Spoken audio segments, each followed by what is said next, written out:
Hello, I'm coming to you once again from my office in the Rayburn House office building across the street from the Capitol. Because there was so much interest in and publicity given to the so-called Fiscal Cliff deal and vote, I wanted to give a more detailed explanation of why I voted the way I did, more detailed than time will permit on television and radio interviews and so forth. I certainly wanted to vote for a fiscal cliff deal, particularly on the tax cuts. I had voted for these tax cuts in 2001 and 2003, and again as recently as this past August 1st. I was certainly strongly in favor of the tax cuts, particularly for middle-income people. There was some propaganda or misunderstanding that was put out by some people concerning the votes on these tax cuts, particularly for higher-income people. As I've said before, nobody up here, and especially me, was trying to protect or is trying to protect millionaires and billionaires. They can take care of themselves. But what the fights have been about and what the disagreements are about, and they're very sincere, honorable disagreements, is that the fights are over who is going to spend the money. It's been proven all over the world that the more money you can leave in the private sector, the more jobs are created and the better chance you have to hold prices steady or even bring prices down. If that wasn't true, the Soviet Union and Cuba and places like that would have been heaven on earth. And the stimulus bill that was passed by the Congress 2 or 3 years ago, by the administration's own estimates of the number of jobs created, that stimulus bill cost about $229,000 per job created. I went to an Aspen Institute breakfast last year one time, and Governor Edward Rendell, former governor of Pennsylvania, and who at one time was the national chairman of the Democratic Party, was talking about the need for infrastructure. And he said, and I've heard this also from economists, that in the private sector you create jobs for each $50,000. So for $1 billion you would create 20,000 jobs. And that's what we should have done.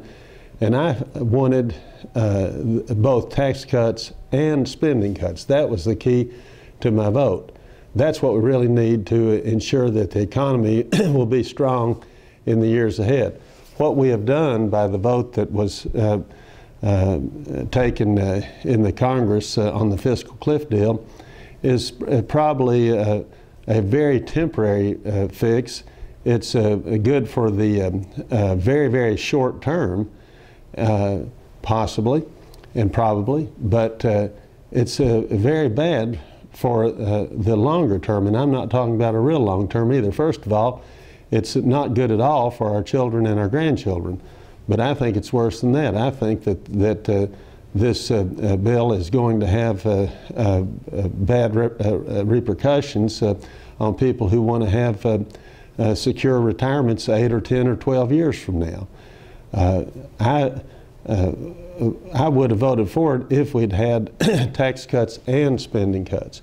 But when I found out that the Congressional Budget Office, which is a nonpartisan organization staffed by both Democrats and Republicans, when their official estimate was that it would add $3.98 trillion, in other words, right at $4 trillion to the deficits over the next 4 years, I just could not vote for it.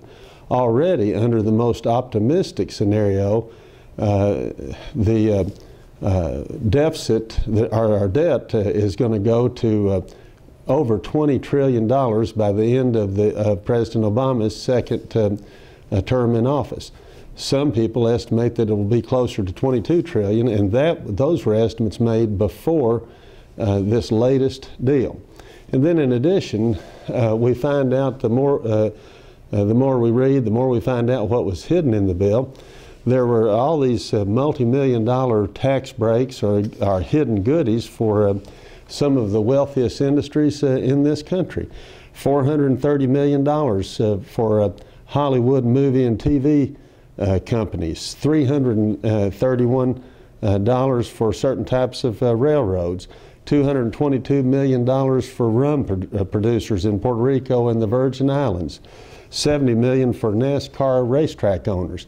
Now, those were $70 million in tax breaks for race car track owners, not the NASCAR fans. The NASCAR fans are getting higher taxes because I think they said 77% of the people are going to see an increased tax burden because of the elimination of the 2% reduction in the payroll tax. And in addition to that, there's all sorts of hidden taxes in this bill. And then on top of that, we have all these new taxes coming at us due to Obamacare on medical device companies and various other things that will be passed on to the consumer, plus some direct taxes. They had $59 million for algae growers. There was all sorts of these hidden goodies in there, and the Senate, of course, voted 89-8 in favor of the bill. But I have read and heard that the Senate got the bill just minutes before they voted. In fact, one report said that the Senate got the bill just 3 minutes before they voted on it. Now, I don't know what is totally accurate on that, but apparently most of the senators didn't have much time at all to try to find out or discover or read what was in that bill. That's not the way to do business. So I was disappointed in the way that this came about, and especially adding almost $4 trillion to the deficits, in addition to 300-something billion in this fiscal year, this next fiscal year alone. I was pleased that 8 out of the 9 members of the Tennessee House delegation, including a Democratic member, Congressman Jim Cooper from Nashville, all voted against it. And I hope that in the coming months we can do much, much more to hold down federal spending so that we don't cause very serious problems in the future. If we keep going the way we're going and doing the things we're doing, our entire economy is going to collapse at some point. And I think it's time that we bite the bullet and do much, much more to bring our fiscal house into order. Thank you.